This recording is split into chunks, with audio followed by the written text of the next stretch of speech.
കള്ളാടി ദുരന്തത്തിൽ കാണാതായ വിക്രം സിംഗ് റാണയുടെ മൃതദേഹം കൂടി കണ്ടെത്തിയിരിക്കുകയാണ്. മീനാക്ഷി പുഴയുടെ താഴ്ചയിലുള്ള ചതുപ്പിൽ നിന്നുമാണ് മൃതദേഹം കണ്ടെത്തിയത്. വിവരങ്ങളുമായി PV ജോഷില കൂടി ചേരുന്നു. ജോഷില, ദുരന്തം നടന്ന ദിവസങ്ങൾക്ക് ശേഷം വിക്രം റാണയുടെ മൃതദേഹം കൂടി കണ്ടെത്തിയിരിക്കുകയാണ്. എവിടെ നിന്നാണ് കണ്ടെത്തിയത്? എന്തൊക്കെയാണ് വിവരങ്ങൾ?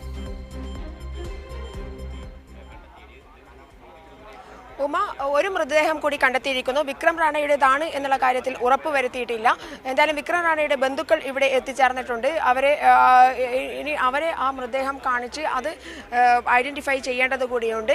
എന്തായാലും മീനാക്ഷി പുഴയുടെ 1.5 മീറ്റർ താഴ്ചയിൽ അതിനടുത്തുള്ള ചതുപ്പിൽ, കുറച്ച് ഉയർന്ന പ്രദേശമാണ്, അതിനടുത്തുള്ള ചതുപ്പിൽ നമ്മുടെ ദൃശ്യങ്ങളിൽ അത് കാണാൻ സാധിക്കും. അവിടെ നിന്നും മൃതദേഹം എടുക്കുന്ന ദൃശ്യങ്ങളാണ് നമുക്ക് കാണാൻ സാധിക്കുന്നത്. അവിടെ വെച്ചാണ് ഇപ്പോൾ മൃതദേഹം കണ്ടെത്തിയിരിക്കുന്നത്. ഫയർഫോഴ്സ് സംഘമാണ് മൃതദേഹം കണ്ടെത്തിയിരിക്കുന്നത്. അവർ ഇപ്പോൾ നമുക്ക് കാണാൻ സാധിക്കും, സ്ട്രക്ചറൊക്കെ കാണാൻ സാധിക്കും. സ്ട്രക്ചറിലേക്ക് മാറ്റി മുകളിലേക്ക് കൊണ്ടുവരേണ്ടതുണ്ട്. എന്തായാലും ഇനി ഒരാളുടെ മാത്രമേ കാണാനുള്ളൂ കണക്കുകളിൽ. അത് വിക്രം റാണയാണ്. ഹിമാചൽ പ്രദേശ് സ്വദേശിയായ വിക്രം റാണയെ കൂടിയായിരുന്നു കണ്ടെത്തേണ്ടിയിരുന്നത്. അതുകൊണ്ട് അദ്ദേഹത്തിൻ്റെ മൃതദേഹം തന്നെ ആയിരിക്കും എന്നാണ് പ്രതീക്ഷിക്കുന്നത്. അത് ഐഡന്റിഫൈ ചെയ്തതിന് ശേഷം മാത്രമേ നമുക്ക് പറയാൻ സാധിക്കുകയുള്ളൂ. കാരണം കലാമിറ്റിയാണ്. അതിനിടയിൽ ആരെങ്കിലും പെട്ടുപോയിട്ടുണ്ടോ എന്നുള്ളത് അറിയാൻ സാധിക്കുകയില്ല. അതുകൊണ്ടാണ് ഞാൻ സൂചിപ്പിച്ചത്, ഇത് മൃതദേഹം ഐഡന്റിഫൈ ചെയ്താൽ മാത്രമേ അത് വിക്രം റാണയുടേതാണ് എന്നുള്ള കാര്യം നമുക്ക് വ്യക്തമായും പറയാൻ സാധിക്കുകയുള്ളൂ.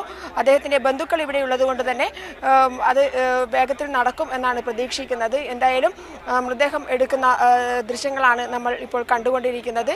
അല്പസമയത്തിനകം തന്നെ മുകളിലേക്ക് അത് കൊണ്ടുവരും. അതുപോലെ തന്നെ ആശുപത്രിയിലേക്ക് കൊണ്ടുപോകും. മാത്രമല്ല ജോഷില, ഒരു ഡിലേ ഈ രക്ഷാപ്രവർത്തനത്തിലടക്കം നമ്മൾ ആദ്യം മുതലേ കണ്ടതാണ്. ഈ ബസ് മീനാക്ഷി പുഴയിൽ വീണ ബസ് ഉയർത്തുന്നതിലടക്കം വലിയ രീതിയിലുള്ള ഒരു വൈകിയ ഒരു സാഹചര്യം ഉണ്ടായിരുന്നു. ഒരുപക്ഷെ ഈ രക്ഷാപ്രവർത്തനം അടക്കം വേഗത്തിലാക്കേണ്ട ഒരു സാഹചര്യം ഉണ്ടായിരുന്നു. അതിനിടെയടക്കം വിമർശനങ്ങളും ഉയരുന്ന സാഹചര്യത്തിലാണ് വീണ്ടും ഒരു മൃതദേഹം കൂടി കണ്ടെത്തുന്നത്.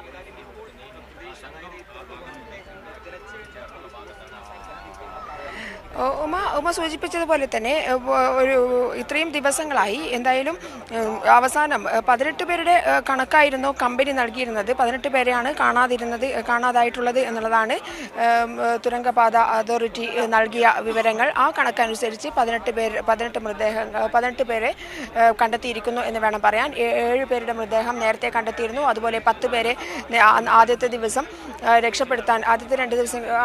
രക്ഷപ്പെടുത്താൻ സാധിച്ചിരുന്നു.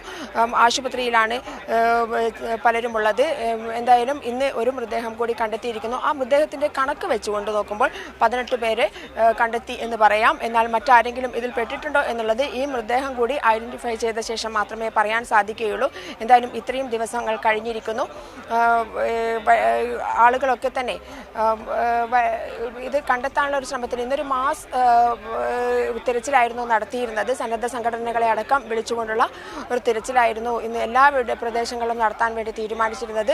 സന്നദ്ധ സംഘടനകളൊക്കെ തന്നെ എത്തി പ്രവർത്തനം ആരംഭിച്ചിരുന്നു. അതിനിടയിലാണ് ഫയർഫോഴ്സ് ടീം ഈ മൃതദേഹം കൂടി കണ്ടെത്തിയിരിക്കുന്നത്.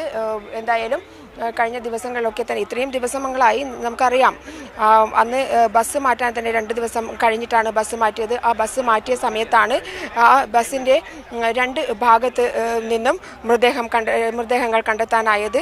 അന്ന് തന്നെ ആ ബസ് കള്ളാടിപ്പുഴയിൽ നിന്നും മാറ്റിയിരുന്നെങ്കിൽ ഈ 2 മൃതദേഹങ്ങൾ നേരത്തെ തന്നെ കണ്ടെത്താമായിരുന്നു. അതല്ലെങ്കിൽ ആ സമയത്ത് മാറ്റിയിരുന്നെങ്കിൽ ബസ്സിനെ അടുത്ത് വെച്ച് തന്നെ ചിലരെ രക്ഷിക്കാനും സാധിക്കുമായിരുന്നു. എന്നാൽ ഈ തിരച്ചിലൊക്കെ തന്നെ വലിയ അമാന്തം തന്നെയാണ് ഉണ്ടായിട്ടുള്ളത്.